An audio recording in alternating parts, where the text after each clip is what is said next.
by the time we get to the end of the regatta.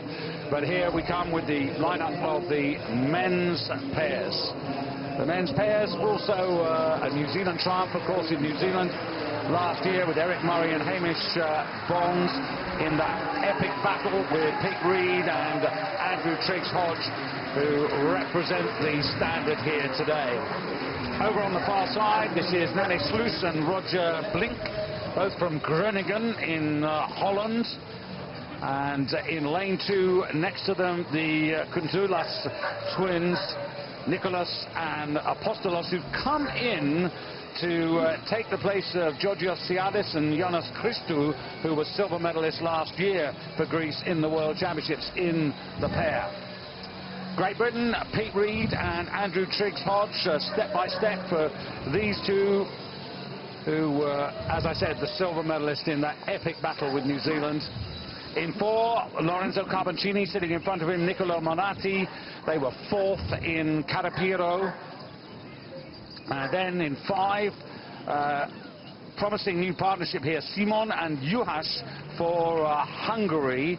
10th in Europe, but 2nd in the under-23 championships a couple of seasons ago. And closest to you, Maximilian Munsky, and sitting in front of him, Felix Strahota from Rostock, who replaced Andy Kufner and Eric Johansson, who were 5th in the World Championships last year. And those two German gentlemen I just mentioned, who were 5th in the pair, have gone into the German 8, and you'll see them later.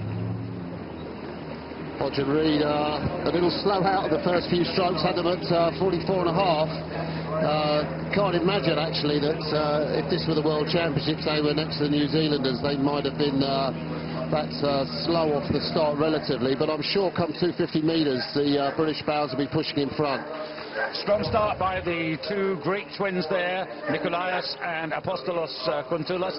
Interesting, difficult to understand actually what Gianni Postiglione is thinking at this stage of the season between the pair and the 4. I know the Kuntulas brothers in the pair here, of course in the 4, silver medal 4 in New Zealand. I think maybe he's taking a look at the 4 as possibly the best event, put his strongest athletes into, but the Kuntulis brothers very smooth, and well, their lead, they're going to surrender now. I think we've gone through the 250, but Hodge and Reed coming through. Just taking a check on their rating, David. I mean, I think they're still up around about 37. Well, actually got them at 39. So they're trucking now, really got to push through, get in front. Yeah, 38.5, 39, Hodge and Reed.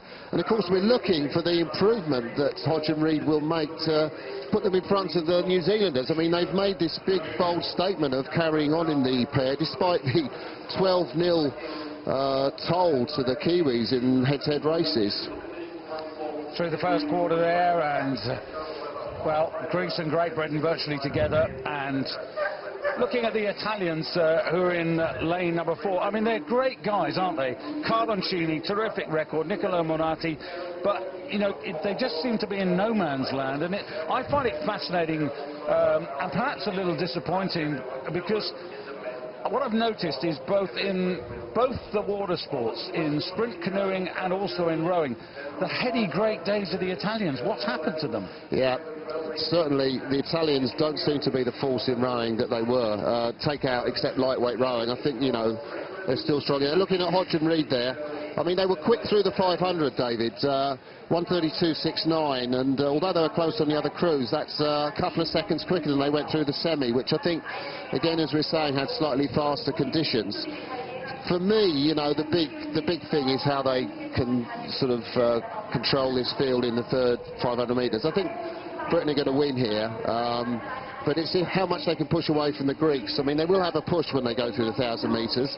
The British trials, they were down on the pair of Tom James and Alex Gregory till quite a way down the course, and then had a massive push through, started to come back in the third 500 metres, and you know, that's where they were strong then a few weeks ago, so expect to see a big move out. To be quite honest, they should be winning this by 5 seconds, I think, at the finish, if we can think they've moved on and will challenge the New Zealanders.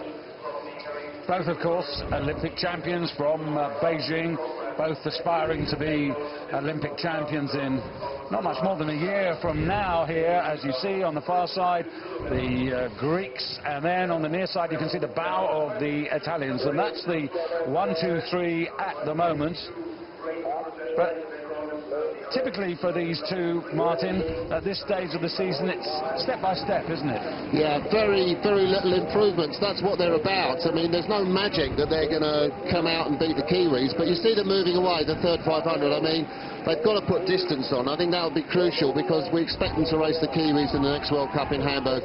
Great race, I think, by the Italians pushing up with the Greeks back there. And Germany were figuring too. Can't see their bows at the moment, but certainly the Kunzelis brothers, well, yeah, I mean, Nicholas just had a little look round there, but Hodge and Reed are disappearing. But these two superb athletes, and of course Nicholas Kunzelis was actually a lightweight in a previous life.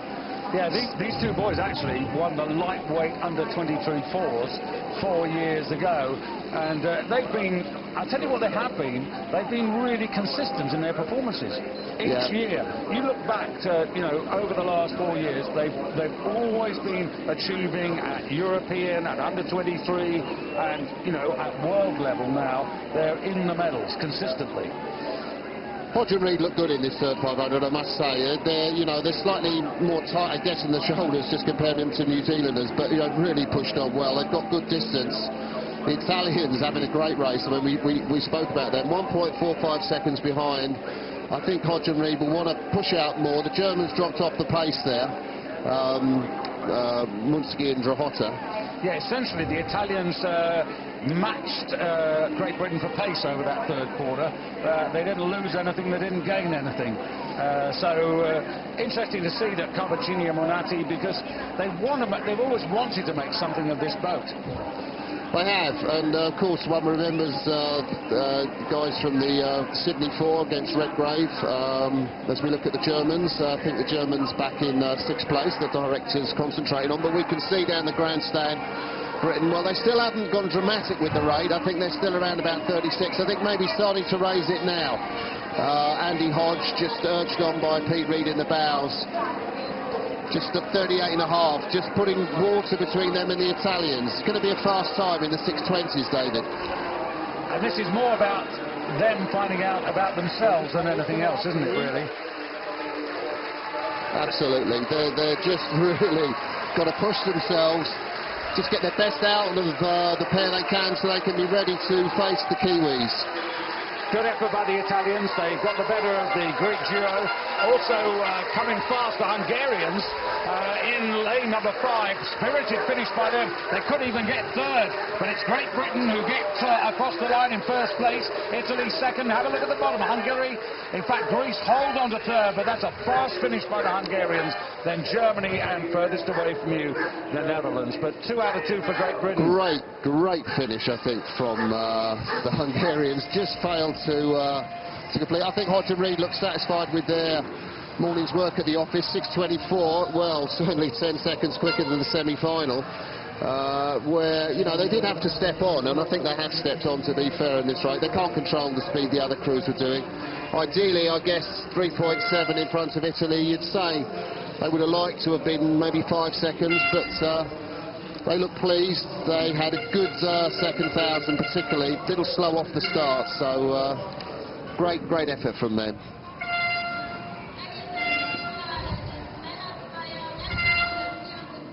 Well, this is away from the start here. Great Britain, who were by the first 500 right on terms with Greece, and then pushing on and powering on, and really in command of this all the way to the line. So well done to Pete Reed, 29 years of age, and sitting in the stroke seat, 32-year-old Andrew Triggs-Hodge. The Toulouse twins, 26 years of age, these two young men, and silver medalists in the 4 last year.